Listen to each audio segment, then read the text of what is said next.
Well, Sajda Mughal survived the London terror attacks on July the 7th, 2005, and she joins us now. Sajda, what do you hope this group will achieve? Well, I hope it achieves a number of things. Firstly, I hope that we're a support network for other survivors and victims out there to let them know that we're here to support them, number one. And that, number two, we can influence policy. We can also stamp out hatred within our society, and that means we will go into schools and work with young people. We will basically push on social media, we'll hopefully push on the social media companies out there in terms of the online hatred there. But ultimately, collectively having this one voice together, continuing momentum in terms of saying we will not tolerate hateful messages and we will stamp out extremism. I mean, they're laudable aims, but of course there are lots of organisations already trying to do these sorts of things. There's Prevent, there's, organisations to stamp out racism in football and things.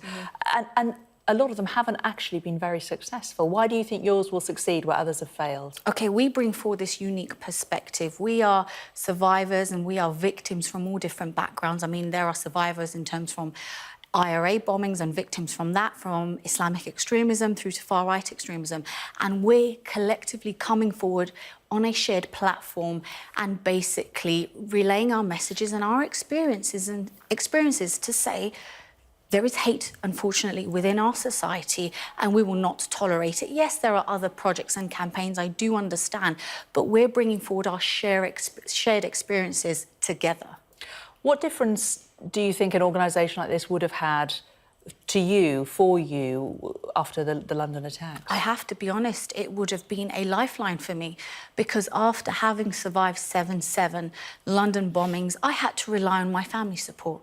It was the support of my family and their emotional support. Had an organisation like this or a campaign like this been there for me, it would have pulled me through a lot quicker, because I had to take months off work. I couldn't get onto the tube system, and I still can't, in all honesty.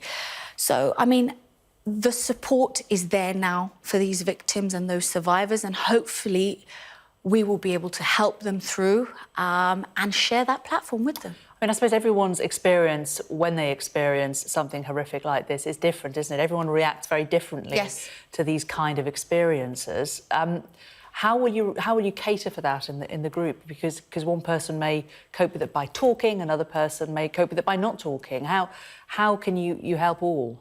We've already started that. I mean, there's a number of founding members, and I'm one of them, in fact. And so we've started catering for the different experiences and the different ways.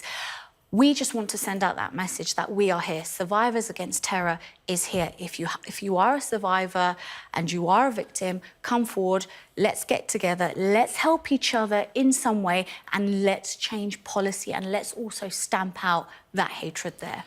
People may be watching this who experienced something horrific in the past and may think, I have someone I can go to now. If they get in touch with you, are you able to also direct them to counselling services and other services as well? Completely. I mean, all of us in some way are involved in other things as well to do with tackling extremism. So away from this, I work on the issue, and I know of other agencies that can help.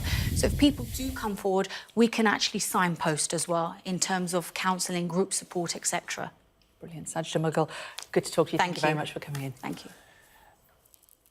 Piers.